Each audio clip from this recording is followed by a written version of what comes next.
Hello friends, welcome to my YouTube channel. विद्यार्थी मित्रांनो, महत्त्वाचे प्रश्न भाग 6 मध्ये आपलं सहर्ष स्वागत आहे।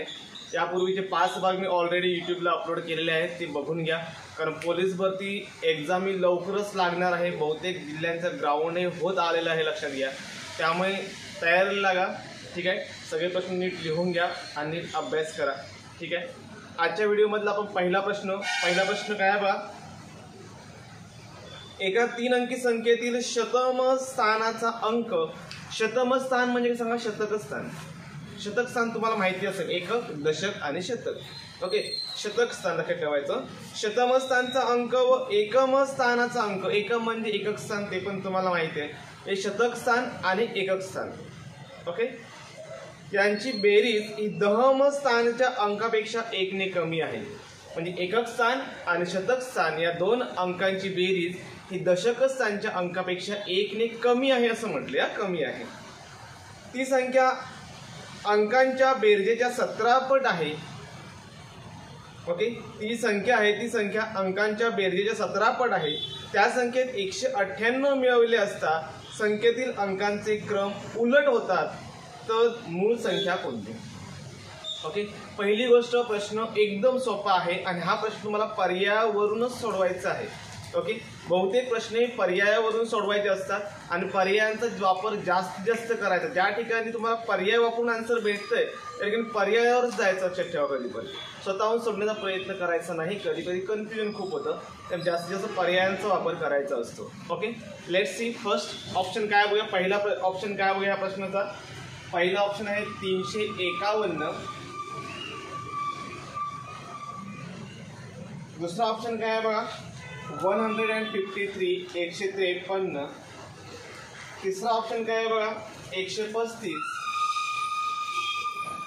आणि चौथा ऑप्शन काय आहे सांगा, 151। हे तुमचे 4 पर्याय, ठीक आहे। आता 4 पर्याय तुम्हाला कंडिशन काय बघा। पहिल्यांदा एकक स्थानचा अंक आणि शतक स्थानचा अंक यांची बेरीज दशक स्थानच्या अंकापेक्षा 1 ने कमी असली पाहिजे। चला करून बघूया। हे बघा, हा झाला एकक स्थान आणि हा शतक स्थान, यांची बेरीज करा, 3 आणि 1 4। ओके, आता 4 ही संख्या 5 पेक्षा 1 ने लहान आहे। ओके, बघा काय केलं बघा मी, 3 अधिक 1 बरोबर 4, बरोबर। हे 4 आहेत, हे 5 पेक्षा 1 ने लहान पाहिजे, म्हणजे पहिली कंडिशन मॅच होते। सगळ्या पर्यायांना करून बघायचं। इथे पण बघा 3 आणि 1 4, आता 4 हे 5 पेक्षा 1 ने लहान आहे, ठीक आहे। इथे बघा 5 आणि 1 6 होते, म्हणजे 1 आणि 5 ची बेरीज 6 येते। आता 6 ही बेरीज 3 पेक्षा 1 ने लहान आहे का, तर नाही, मोठी आहे। इथे कंडिशन लागू होत नाही, पर्याय कॅन्सल करायचा। पर्याय कॅन्सल मेथड वापरत जायचे। 1 आणि 1 2, 2 पेक्षा पण 5 मोठे आहेत, बरोबर ना, पर्याय कॅन्सल। तुमच्याकडे राहिले 2 पर्याय राहिले। ओके, 2 पर्याय राहिले। आता दुसरी कंडिशन काय बघा, त्या अंकांची बेरीज केली आणि त्या बेरीजची जर 17 पट केले तर आपल्याला ती संख्या भेटते। चला बघूया, अंकांची बेरीज करूया। 3 आणि 5 8, 8 आणि 1 9, त्या अंकांची बेरीज 9 होते बघा। 9 ची 17 पट करून बघा, 351 येते का सांगा। 9 ची 17 पट 17 9 लक्षात ठेवायचं, काय सांगा, 351 येत नाही। 17 9 किती सांगा, आय थिंक 151 येतात, 151 समथिंग येतील बघा। त्यामुळे 17 9 351 येत नाही। यांची बेरीज करून बघा, 5 3 8 आणि 1 9, 9चा पाडा म्हणा, 9 गुणिले 17, 9 गुणिले 17 सॉरी 17 9 153 येतात। म्हणजे अंकांच्या बेरजेला जर 17 ने गुणलं तर तीच संख्या मिळते बघा। अंकांची बेरीज 9 आली, 9 ला 17 ने गुणलं, आपल्याला तीच संख्या भेटली बघा। याचा आता पर्याय number 2 option B is correct. Okay, काय केलं समजलं। हा प्रश्न तुम्हाला याच मार्गाने सोडवायचा आहे, दुसरा ऑप्शन नाही, ठीक आहे। चला बघूया आपण दुसरा प्रश्न बघूया। दुसरा प्रश्न एकदम सोपा आहे। आजच्या व्हिडिओमध्ये खूप मजेशीर प्रश्न होणार, लक्षात ठेवा। काही प्रश्न एक त्या काठिण्य पातळी वेगळी आहे, तर तुम्ही विचार पण केला नसेल की असा प्रश्न येईल, असे प्रश्न पण मी या व्हिडिओमध्ये देणार आहे, ठीक आहे। त्यापुढे बघा दुसरा प्रश्न बघूया आपण। दुसरा प्रश्न काय सांगतोय बघा, एका वस्तूची किंमत रुपये 5000 आहे। हे बघा, वस्तूची खरेदी किंमत किंवा किंमत काय सांगा 5000 आहे। एका वस्तूची किंमत किती सांगा 5000 रुपये आहे। त्यांनी काय म्हटलंय बघा, जर त्या वस्तूवर 12% सूट दिली तर त्या वस्तूची मूळ किंमत किती, वस्तूची किंमत किती असं विचारलं. 12% सूट दिली, ह्या वस्तूवर तुम्हाला 12% सूट द्यायची आहे, म्हणजे तुम्हाला यातून 12% काढायचे आहेत. 5,000चे 12% काढायचे आणि त्यातून काय सांगा ते वजा करायचे 5,000 मधून. साधी गोष्ट आहे, 5,000 लिहिले मी, त्यातले 12% काढून वजा करा. 5,000च्या 12% काढताना कोणत्याही संख्येची टक्केवारी काढताना लक्षात ठेवायचं, पहिल्यांदा 2 स्थानं घालवायची आहे बघा. 5,000ची 2 स्थानं घालवली मी तर किती होतील सांगा, 50 होतील. साधी गोष्ट आहे, 2 स्थानं घालवली 50. 50ला 12ने गुणायचं डायरेक्ट. 2 स्थानं 2 शून्य घालवायचे आणि डायरेक्ट 12ने गुणायचं. 12 पंचे किती झालं सांगा, 12 पंचे 60 आणि तो 1 शून्य 600. म्हणजे सांगा काय सांगा, 5,000चे 12% किती होणार सांगा, 600 होणार आहे. 12 पंची 12ने या 5ला गुणलं मी आले 60 आणि हा 1 शून्य आहे ठेवला 600. टक्केवारी काढणं सोपं आहे, लक्षात ठेवायचं. 5,000 म्हणून 600 गेले किती राहील सांगा, 4,400. म्हणजे दुसऱ्या प्रश्नाचं उत्तर काय झालं सांगा, 4,400 झालं. ओके. तिसरा प्रश्न बघण्यापूर्वी मी तुम्हाला एक प्रश्न देतोय, तो प्रश्न तुम्हाला सोडवायचा आहे आणि तो प्रश्न मी पुढच्या भागात तुम्हाला मी सोडून देणार आहे. ठीक आहे, चला प्रश्न काय आहे बघूया आपण.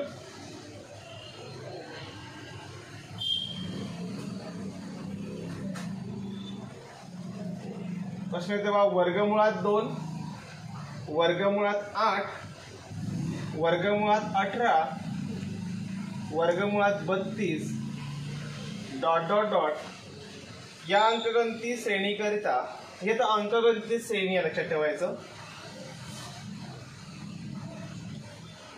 या अंकगणिती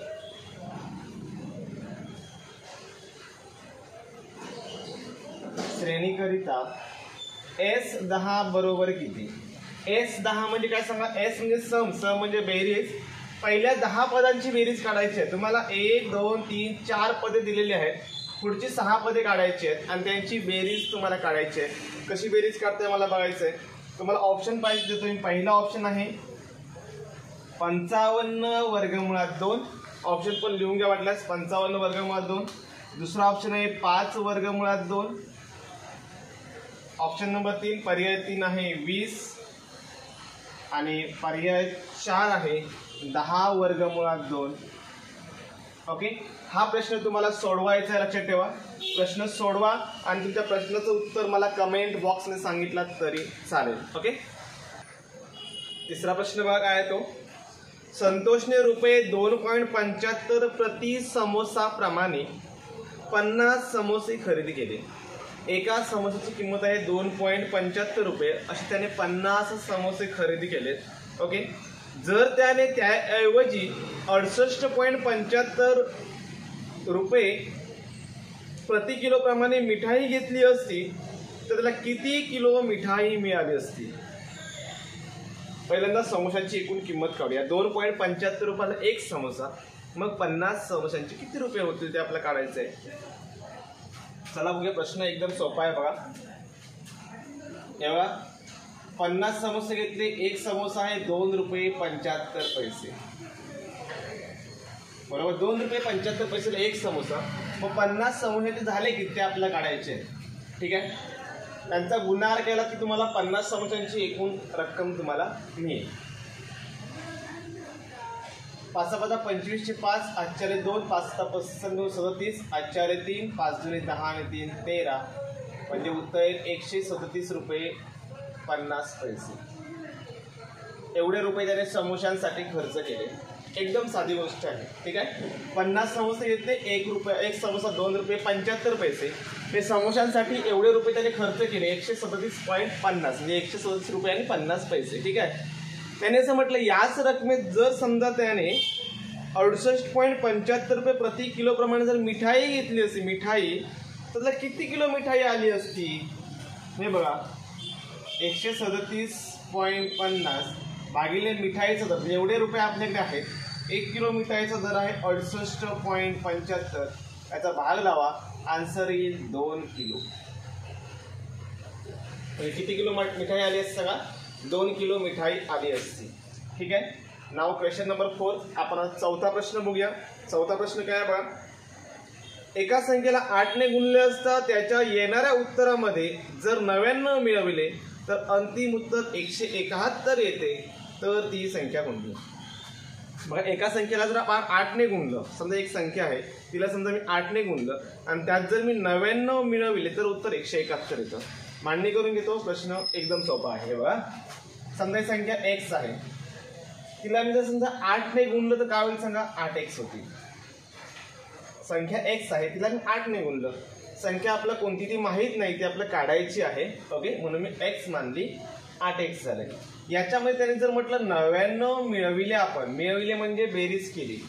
8x मध्ये समजा जर मी 99 जर मिळविले तर काय सांगा? अंतिम उत्तर 171 येतं. म्हणजे उत्तर किती? 171 येतं. मग तुम्हाला x ची किंमत काढायची आहे. मग काय करता येईल सांगा? हे 99 आहे ते आपण पलीकडे घेऊया. ओके, जर समजा मी 99 पलीकडे घेतले तर काय होतं सांगा? वजा होतील. साधी गोष्ट आहे. 99 पलीकडे घेऊन बघा तुम्ही, म्हणजे असं येईल 171 वजा 99 होतील. इकडे शिल्लक राहिले 8x. यांची वजाबाई करा, येईल 72. मला x पाहिजे की नाही? मग मला 8 पण या साईडला घ्यावे लागतील. आता 8 आणि x च्या मध्ये गुणाकार असतो. या साईडला आल्यानंतर काय होणार सांगा? भागाकार होणार. साधी गोष्ट. इकडे गुणाकार असेल तर इकडे आल्यानंतर भागाकार होतो. आपलं x पाहिजे. 8 ने 72 ला भाग लावा, उत्तर येईल 9. संख्या कोणती झाली सांगा? 9 झाली. ठीक आहे. आता पुढचा प्रश्न बघूया. प्रश्न नंबर 5 बघूया आपण. 5वा प्रश्न पण एकदम सोपा आहे. बघा, सहज आणि सहज सुटणारा प्रश्न आहे. जतीनने 1570 रुपये वाचविले. जतीन नावाचा एक माणूस आहे, त्याने 1570 रुपये वाचविले. सविताने जतीनपेक्षा म्हटलं किती बघा? 1950 रुपये जास्त वाचवले. ओके, सविताने काय करत सांगा? जतीनपेक्षा 1936 रुपये जास्त वाचवले. तर त्यांनी एकूण किती रुपये वाचवले? ओके, त्यांनी म्हणजे दोघांनी पण आपल्याला काढायचं आहे. आता बघा, जतीनने वाचवले 1570 अधिक. आता सविताने काय करत सांगा? याच्यापेक्षा म्हणजे 1570 पेक्षा किती जास्त वाचवले सांगा? 1936. बरोबर. हे झाले जतीनचे, हे झाले सविताचे.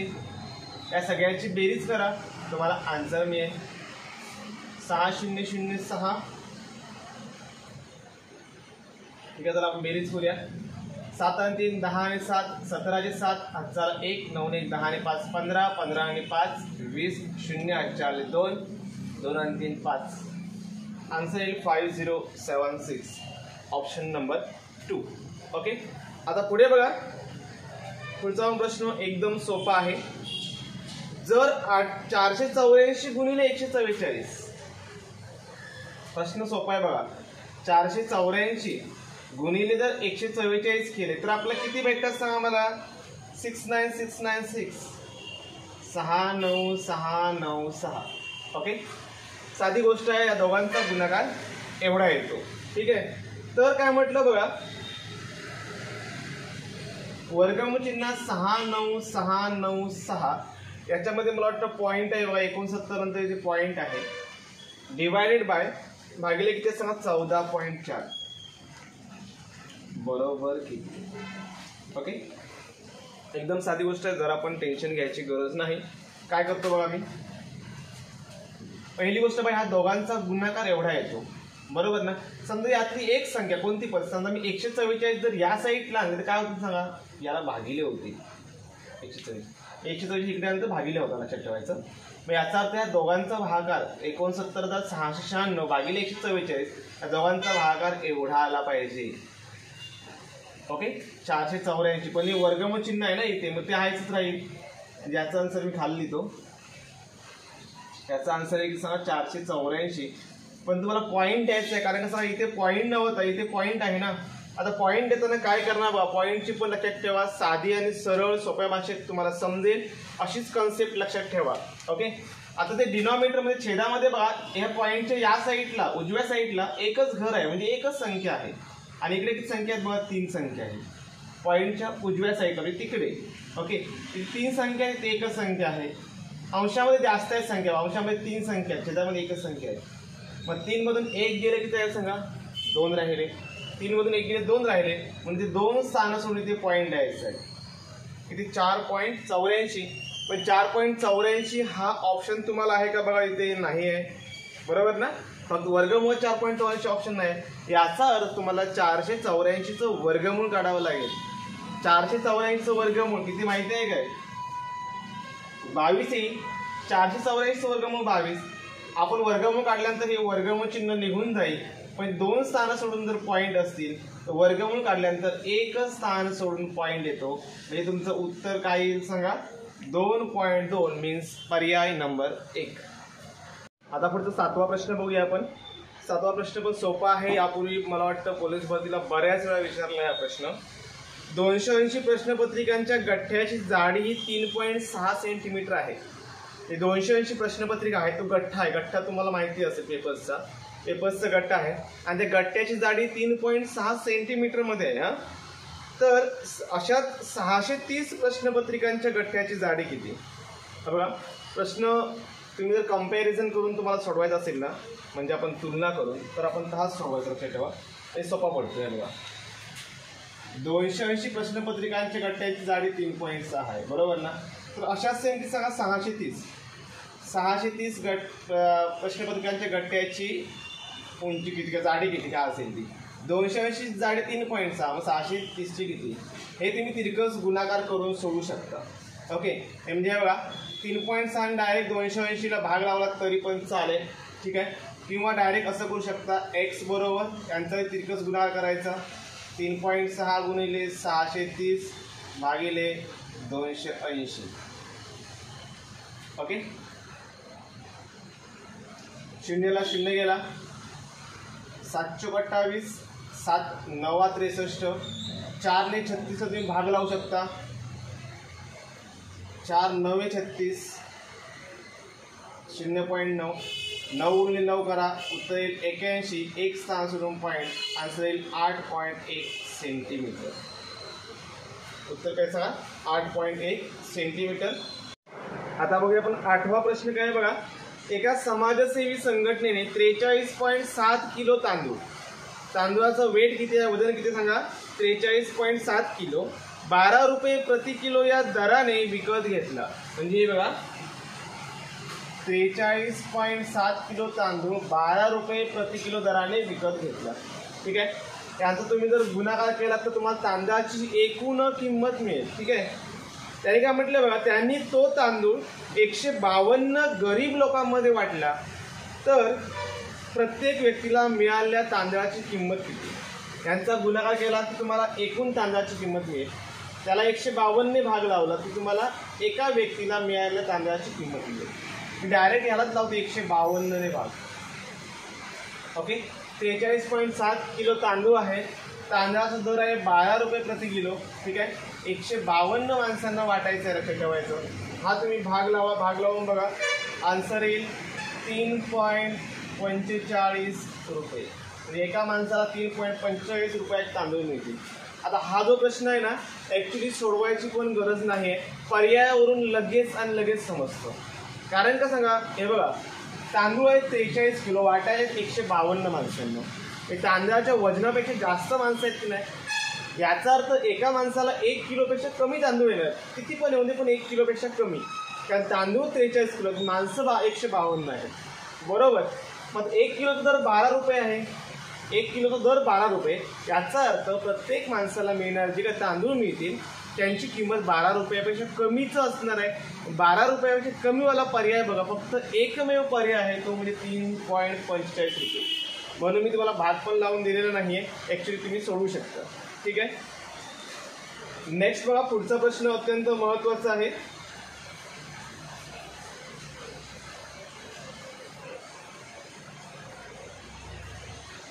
ऐंशी या संख्येचे 4 भाग असे पाडा की, हे बघा 80 संख्या आहे समजा, इथे तुम्हाला 4 भाग पाडायचे आहेत. ओके, आता 4 भाग कसे पाडायचे आहेत बघा, त्यांनी काय म्हटले बघा, 80 या संख्येचे 4 भाग असे पाडा की पहिल्यामध्ये 3 मिळवले, म्हणजे पहिला जो भाग असेल त्यात 3 मिळवायचे, दुसऱ्यामधून 3 वजा केले, तिसऱ्याला 3ने गुणले आणि चौथ्याला 4ने भागले, 3ने भागले, तरी उत्तर समान येतात. ओके, आता 4 भाग आपल्याला कसे आहेत ते माहीत नाही. समजा मी 4 भागांना म्हणतो ABCD, एक गृहीत धरतो ABCD. पहिल्या भागात 3 मिळवले, दुसऱ्या भागात 3 वजा केले, तिसऱ्या भागाला 3 ने गुणलं आणि चौथ्या भागाला 3 ने भागलं, तर जी काय सगळ्यांची उत्तरं येतात ती सगळ्यांची उत्तरं समान येतात. सगळ्यांची उत्तरं समान येतात असं म्हटलं लक्षात ठेवायचं. तर त्यांनी काय म्हटलंय बघा, या 4 भागांपैकी सर्वात लहान भाग 5 आहे. आता सगळ्यात लहान भाग कसा ओळखणार सांगा तुम्ही. अशी जर सिच्युएशन असेल तर सगळ्यात लहान भाग ज्या भागाला आपण गुणले, कारण सगळ्यात सेम आहे संख्या 3 3 3 आणि 3. ओके, ज्या भागाला गुणले तो भाग सगळ्यात लहान असतो आणि ज्या भागाला भागलेला आहे तो भाग सगळ्यात मोठा असतो. ही गोष्ट लक्षात ठेवा, कारण का यांची उत्तरं सगळ्यांची समान असतात. यात 3 मिळवलं, यातून 3 वजा केली, याला 3 ने गुणलं, याला 3 ने भागलं, तर उत्तरं सगळ्यांची समान येतात. ठीक आहे. त्याने म्हटलं सगळ्यात जो लहान भाग आहे तो किती सांगा 5 आहे. मी काय सांगितलं तुम्हाला, ज्या भागाला गुणलेला आहे आपण ना तो भाग सगळ्यात लहान असतो. याचा आता तिसरा भाग किती आहे सांगा 5 आहे. सगळ्यात लहान भाग C आहे, तो 5 आहे. ओके, जर तो 5 असेल त्या सगळ्यांचं उत्तर किती आलं पाहिजे सांगा 15 आलं पाहिजे. हे बघा 5 3 15, म्हणजे याचं पण उत्तर 15, याचं पण 15 आलं पाहिजे, याचं पण 15 आलं पाहिजे, याचं पण 15 आलं पाहिजे. बरोबर. आपला सगळ्यात मोठा भाग पाहिजे. मी तुम्हाला सुरुवातीलाच सांगितलं, ज्याला आपण गुणलेला आहे तो भाग लहान असतो आणि भागलेला आहे तो भाग मोठा असतो. डीला 3 ने भागलं तर उत्तर 15 येतं. मग 15ला जर 3 ने गुणलात तर तुम्हाला डीची किंमत मिळेल 15 3 45, म्हणजे सगळ्यात मोठा भाग काय सांगा 45. ओके, नेक्स्ट शेवटचा 10वा प्रश्न बघूया आता आपण. खूप छान प्रश्न आहे, त्रिकोणमितीवरचा प्रश्न आहे. त्रिकोणमिती तुम्हाला माहिती असेल, ट्रिग्नोमेट्री रेशो म्हणतो, साइन कॉस टॅन. ओके, तुम्हाला माहिती असेल या गोष्टी. त्याच्यावरचा प्रश्न लक्षात ठेवायचं, मुंबई पोलीसला दरवर्षी असतो आणि मी सांगतो तो प्रश्न येऊच शकतो. ओके, कसं आहे करायचं बघा. प्रश्न अवघड नाही आहे तसा, थोडासा अवघड आहे, कारण साइन कॉस टॅनच्या किमती तुम्हाला माहिती असल्या पाहिजेत. टॅनच्या किमती वगैरे कशा काढायच्या याची पण एक ट्रिक्स आहे, मी यूट्यूबला टाकलेला आहे व्हिडिओ. वाटल्यास तो पण तुम्हाला खाली डिस्क्रिप्शन बॉक्समध्ये त्याची लिंक टाकतो मी. टॅनच्या व्हॅल्यूज कशा काढायच्या त्या तुम्ही समजून घेऊ शकता. समजून घ्या, डोक्यात पाठांतर करू नका अशा. ओके, चला प्रश्न काय बघूया. सुरुवातीला मी प्रश्न वाचतोय. एक सरळ असलेला महामार्ग एका 50 मीटर उंच मनोऱ्याच्या तळाकडे जातो. हे बघा, समजा हा महामार्ग आहे. ओके, त्यांनी म्हटलं हा जो महामार्ग आहे ना 50 मीटर उंच असलेला मनोरा, हा मनोरा आहे, त्याची उंची आहे 50 मीटर. मनोरा म्हणजे लक्षात बिल्डिंग म्हणा किंवा असं एखादं काहीतरी खांब काहीतरी म्हणा. ओके, हा 50 मीटर उंच आहे आणि हा महामार्ग आहे. ठीक आहे. त्याने काय म्हटलं बा पुढे, जर मनोऱ्याच्या वरच्या टोकापासून, म्हणजे हे वरचं टोक, या वरच्या टोकापासून महामार्गावरील 2 मोटारिंगने पाहण्याचा अवनत कोन 30 अंश आणि 60 अंश आहे. आता अवनत कोन म्हणजे का, अवनत कोन आणि उन्नत कोन हे 2 प्रकारचे कोन आहेत लक्षात ठेवायचं. तर त्या 2 मोटारींमधील अंतर किती असेल. ठीक आहे, चला समजा आपण एक मोटर इथे आहे आणि एक मोटर इथे आहे. ओके, समजा इथून जर आपण या मोटारीकडे बघितलं तर असा कोन तयार होईल. थोडीशी वाकडी आलेली लाईन,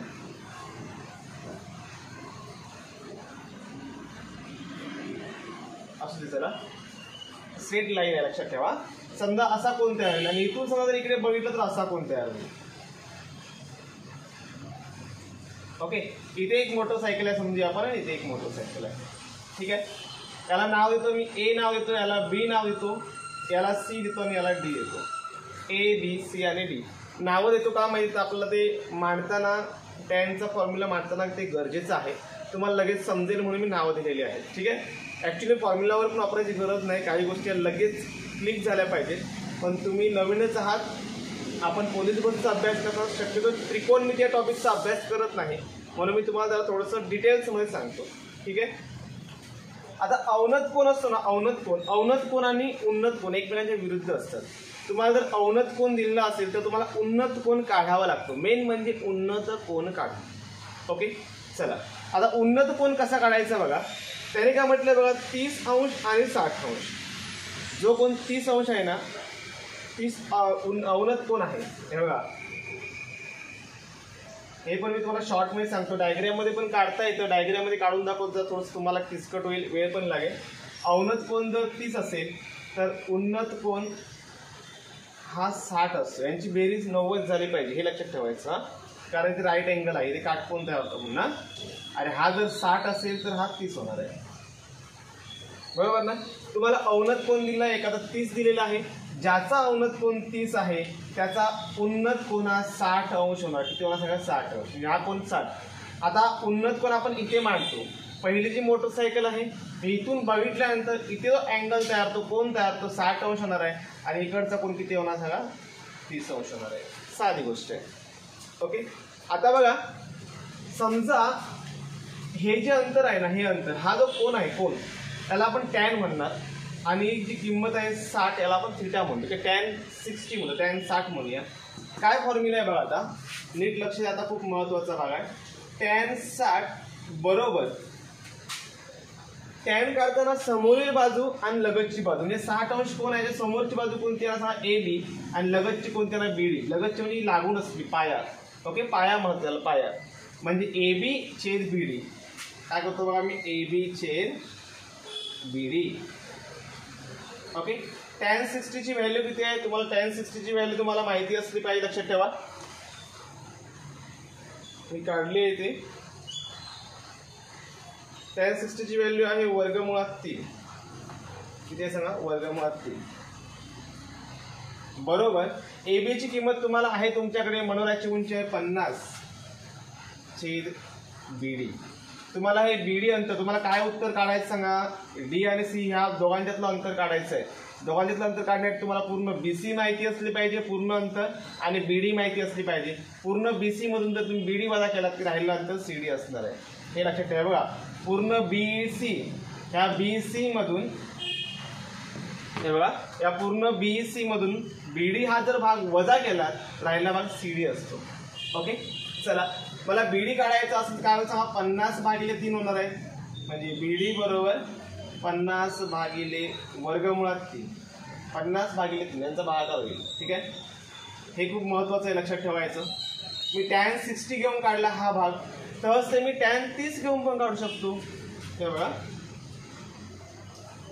टॅन 30 अंश बरोबर पण सेम तसंच. समोरील बाजू, टॅन 30 च्या समोरची बाजू कोणती आहे सांगा, ए बी येणार आहे, आणि लगतची बाजू म्हणजे पाया हा बी सी येईल. ओके. टॅन वर्गमुळात, सॉरी, टॅन 30 ची व्हॅल्यू आहे 1 छेद वर्गमुळात 3. ओके, या व्हॅल्यू तुम्हाला माहिती असल्या पाहिजे, तुम्हाला सुरुवातीलाच सांगितलं. टॅन 30 ची व्हॅल्यू वर्गमुळात 1 छेद 3. ए बी आहे 50, बी सी तुम्हाला काढायचं आहे, ए बी 50 आहे बघा. ठीक आहे, बी सी गुणिले 1 तिरकस गुणाकार होईल, बी सी 1 बी सी, आणि यांचा गुणाकार 50 वर्गमुळात 3. साधी गोष्ट आहे, 50 वर्गमुळात 3. ठीक आहे. आता आपण काय करायचं सांगा, ह्या बी सी मधून जर आपण बी डी मायनस केला, हा पूर्ण काय सांगा बी सी आहे, बी सी मधून जर बी डी मायनस केला तुम्ही, तर तुम्हाला तुमचा आन्सर भेटेल बी सी वजा बी डी बरोबर तुम्हाला काय भेटणार सांगा, सी डी भेटणार. तुम्हाला सी डी काढायचं आहे. ओके. बी सी किती आहे बघा, 50 वर्गमुळात 3 वजा हे 50, बी डी किती आहे 50 छेद वर्गमुळात 3.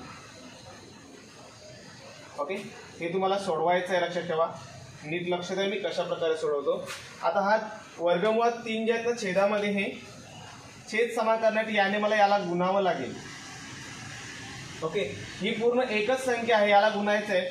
वर्गमुळात 3 ने जर तुम्ही वर्गमुळात 3 ला गुणलात तर उत्तर 3च भेटतं, ही गोष्ट लक्षात ठेवायची. वर्गमुळात 3 गुणले वर्गमुळात 3 बरोबर 3, वर्गमुळात 5 गुणले वर्गमुळात 5 बरोबर 5, वर्गमुळात 7 गुणले वर्गमुळात 7 बरोबर 7च. ओके, कोणती पण संख्या घ्या, म्हणजे हा दोघांचा गुणाकार वर्गमुळात 3 गुणले वर्गमुळात 3 3 येतील. मग 50 गुणले जर हे तुम्ही 3 केलात तर किती झालं सांगा, 150 झाले. 150 वजा हे 50 छेद वर्गमुळात 3. ओके, 150 म्हणून 50 घेऊन 100 छेद वर्गमुळात 3. हे तुमचं आन्सर झालं. पण पर्यायामध्ये हा पर्याय नाही आहे, हे खूप मस्त आहे, हा पर्यायात नाही आहे. ओके, मग तुम्ही काय करणार बघा,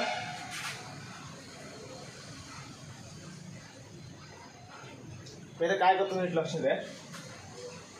समजा हे वर्गमुळात 3 आहे तर ते मला नको आहे, कारण पर्यायात मला आता कन्वर्ट करायचं आहे, कारण पर्यायामध्ये छेदामध्ये 3 आहेत फक्त, वर्गमुळात 3 नाही आहेत.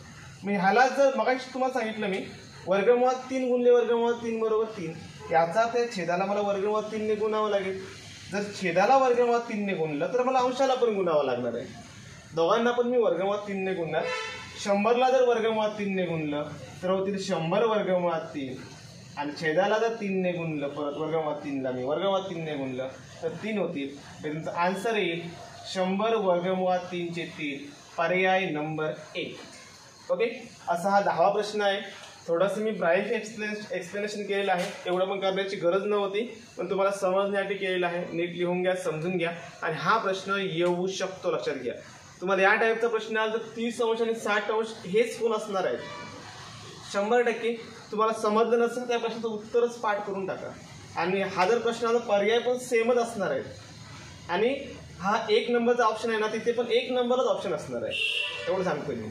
ओके, त्यामुळे काय ते बघा. ठीक आहे, चला आजचे 10 प्रश्न पूर्ण झालेले आहेत. पुढच्या भागात पण आपण लवकरात लवकर भेटू. व्हिडिओ बघितल्याबद्दल खूप खूप धन्यवाद. मी दिलेले एक्झाम्पल आहे ते पण सोडवा. ते एक्झाम्पल सोडून मला कमेंटमध्ये कमेंट करून सांगा. ठीक आहे, पुन्हा एकदा थँक्यू. Best of luck.